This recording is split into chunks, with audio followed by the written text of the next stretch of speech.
Highway to Health continues on the road now with Hope Zvara. She heads up mothertruckeryoga.com. You can go to radionemo.com, click on today's program notes. Hey, Hope, good morning. Great to see you in Louisville. Was that yesterday or 2 weeks ago?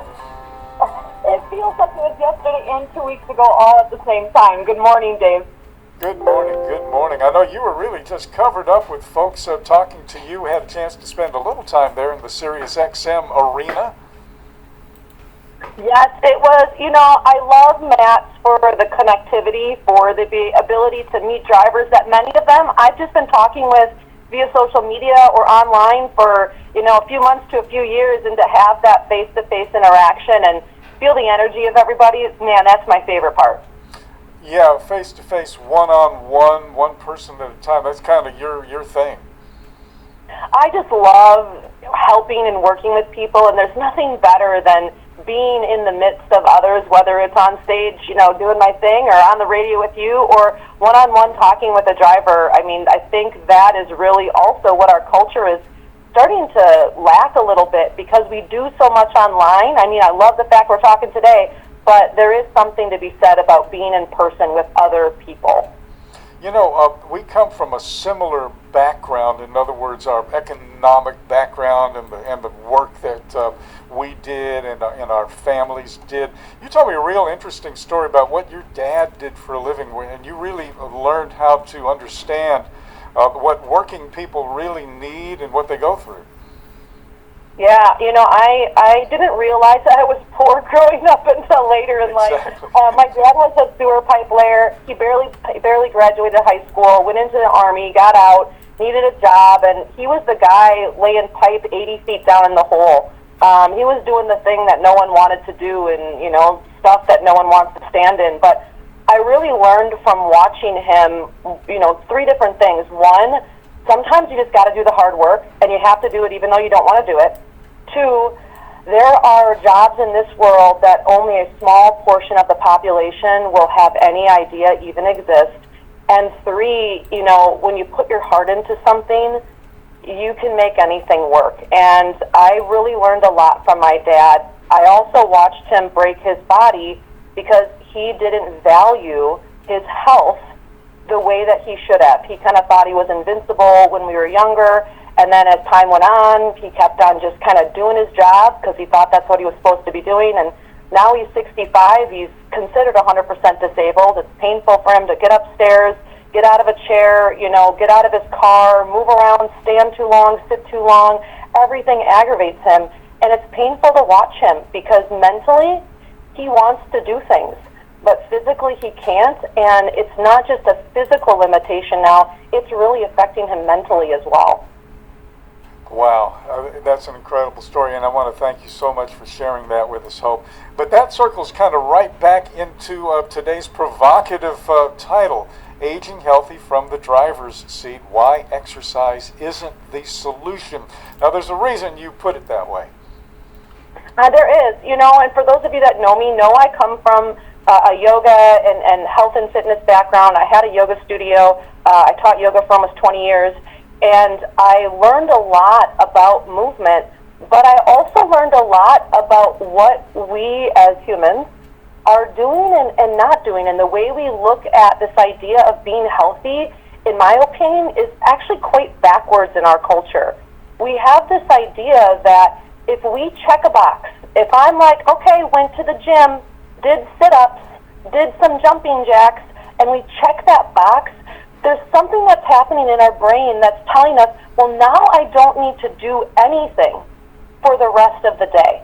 And in a 24-hour period, if you're only moving for 30 minutes a day, even though that is the CDC's recommendation, think about that for a second.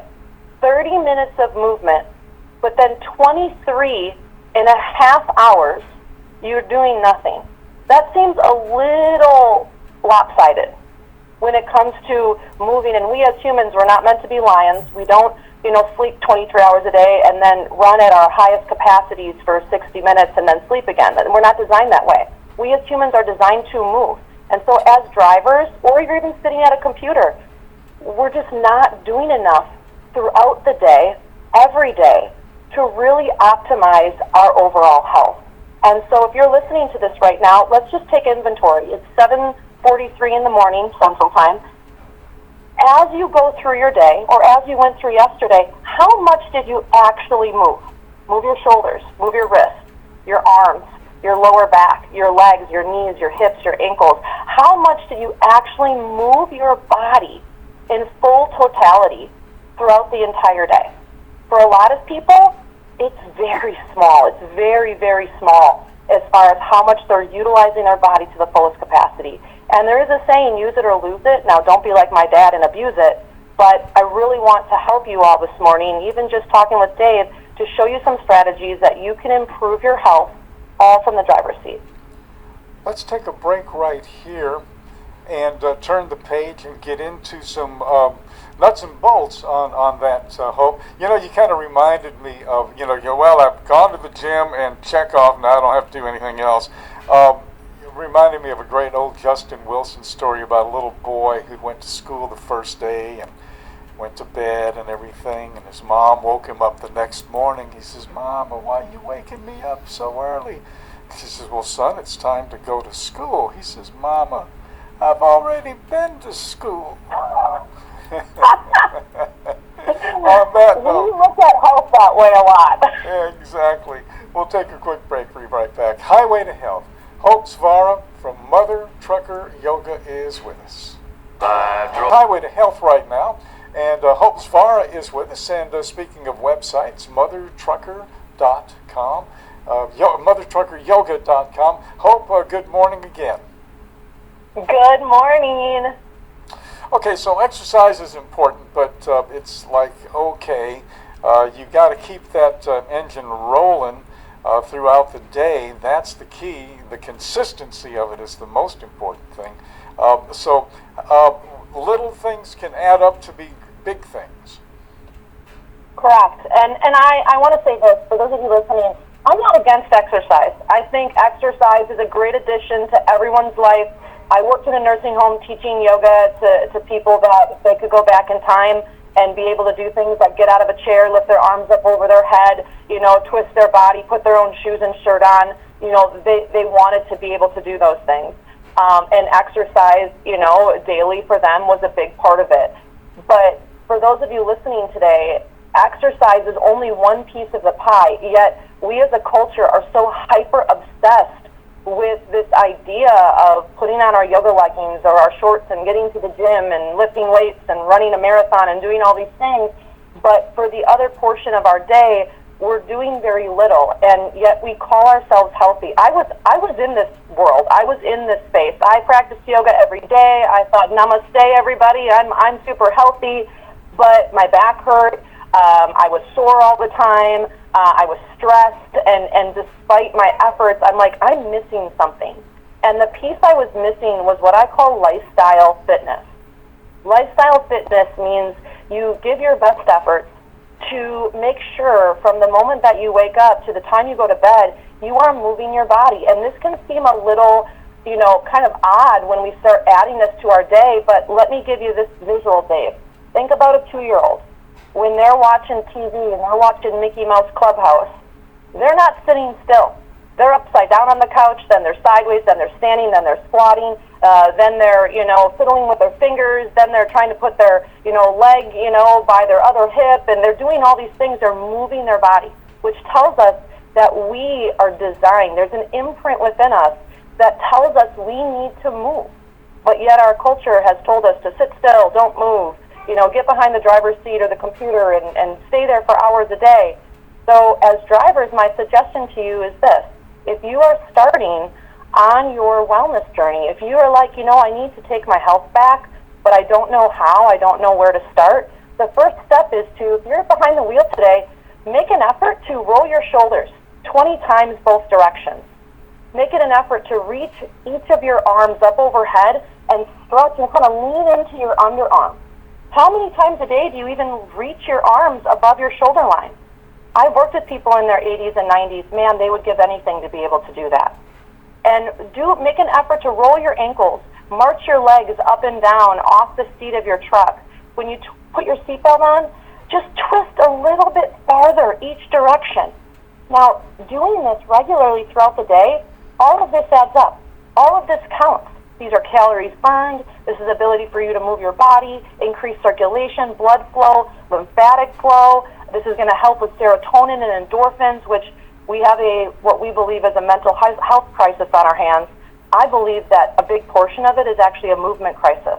Because when we move our bodies, serotonin, dopamine, oxytocin, neurotransmitters all start pumping back into the brain. Cortisol levels drop. And all of that happens and is triggered by what? Movement. You know, it's interesting. So what if we add movement into our day? You bring up movement on an individual, personal level. But yesterday we were talking about something, and I brought up the fact that the astronauts are going to, we're on one of the late night talk shows the other night, and they asked, well, why go back to the moon? And the immediate answer, without hesitation, was one word: Mars. We're going to Mars. We are on the move. And think about this. We populated the world by walking. You know, the Philippines got populated because there was a land bridge. It's gone now, but there was a land bridge across the Bering Strait. So what I'm getting at is, even on the ground level, and from the 30,000 foot view level, so to speak, movement has been part and parcel of the human existence, and it's going to continue to be. So yeah, it's cosmic, really, when you think about it. Yeah, you know, there's a doctor by the name of Bill Hidley, and he talks about the fuzz.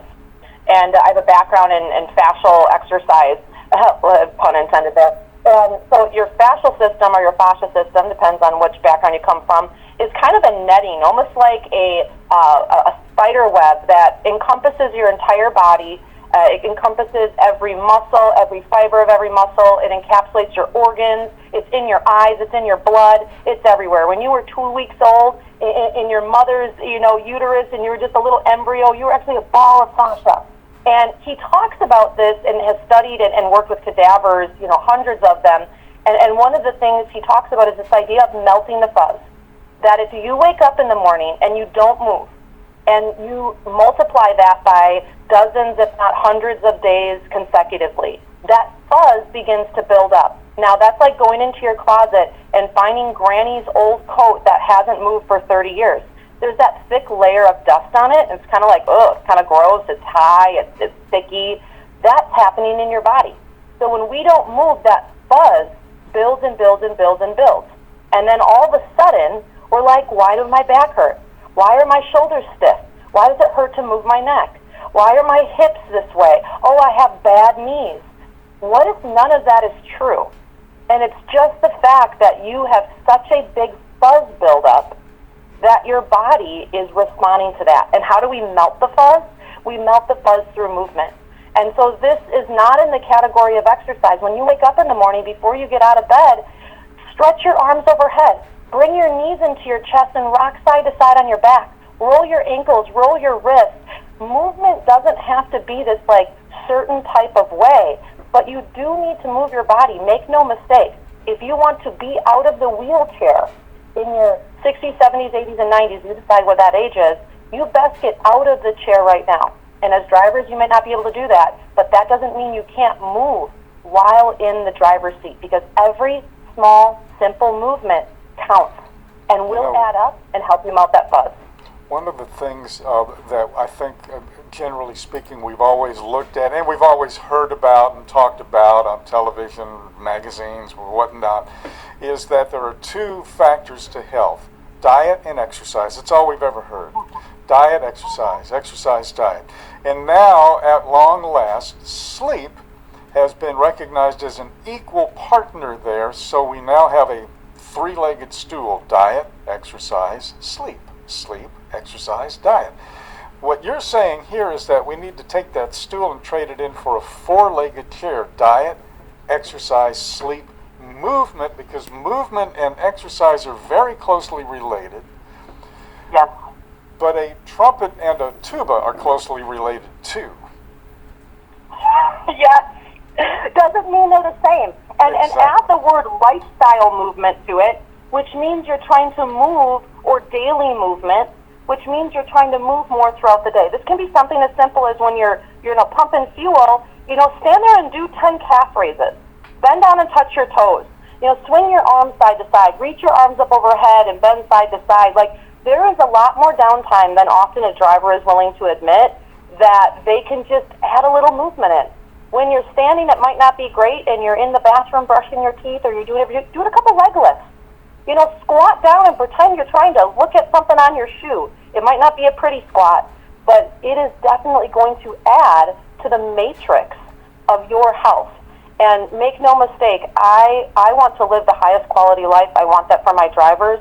And not being able to move in this body that I live in, I don't equate that to living the highest quality of life possible. And yet I talk to so many people inside and outside of trucking that just because it's not an issue now doesn't mean it won't become an issue later. And so if you feel like, well, I am in good health, it doesn't hurt to move, I can do these things with ease, why not add a little bit more movement to the mix to lubricate those joints, to keep that fascia moving, to keep that blood circulating, and set yourself up for a recipe for success later on? Man, you're going to be the role model to other drivers. I'm building something here at the house, so I've got concrete on my mind. And the fuzz, I'm taking the fuzz and putting it into a concrete mixer, because as long as that barrel is rolling, that sludge is going to stay sludge and you're going to be fine. But as soon as you let that barrel stop, that concrete's going to start setting. And that is what you don't want to have happen. But you can break through it, right? You absolutely can.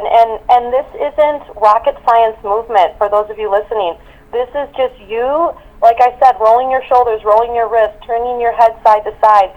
Modern technology has really robbed us of a lot of these basic daily movements that we once just thought were normal. I mean, if you're in the kitchen, now we have electric mixers, where before we had to mix things by hand. If you're at a computer, the invention of the swivel chair has robbed us of having to completely rotate our body. Back up normal. Now people that had to look over their shoulder and see where they're going, now just look forward. So all of these things together have, although been very convenient and helped us modernize our society and how we go about our day, they have also, in the mix, robbed us of the tiny little movements, when multiplied, are a big part of how it is we live throughout the day. And they're not difficult exercises. This isn't about being the most flexible yogi, putting your foot behind your head, doing the splits, being able to run a marathon. Dude, the only time I run is when a bear chases me. But it doesn't mean that I can't be healthy. It doesn't mean that I don't get out and walk. These are all things that you can do. You're just choosing not to do them.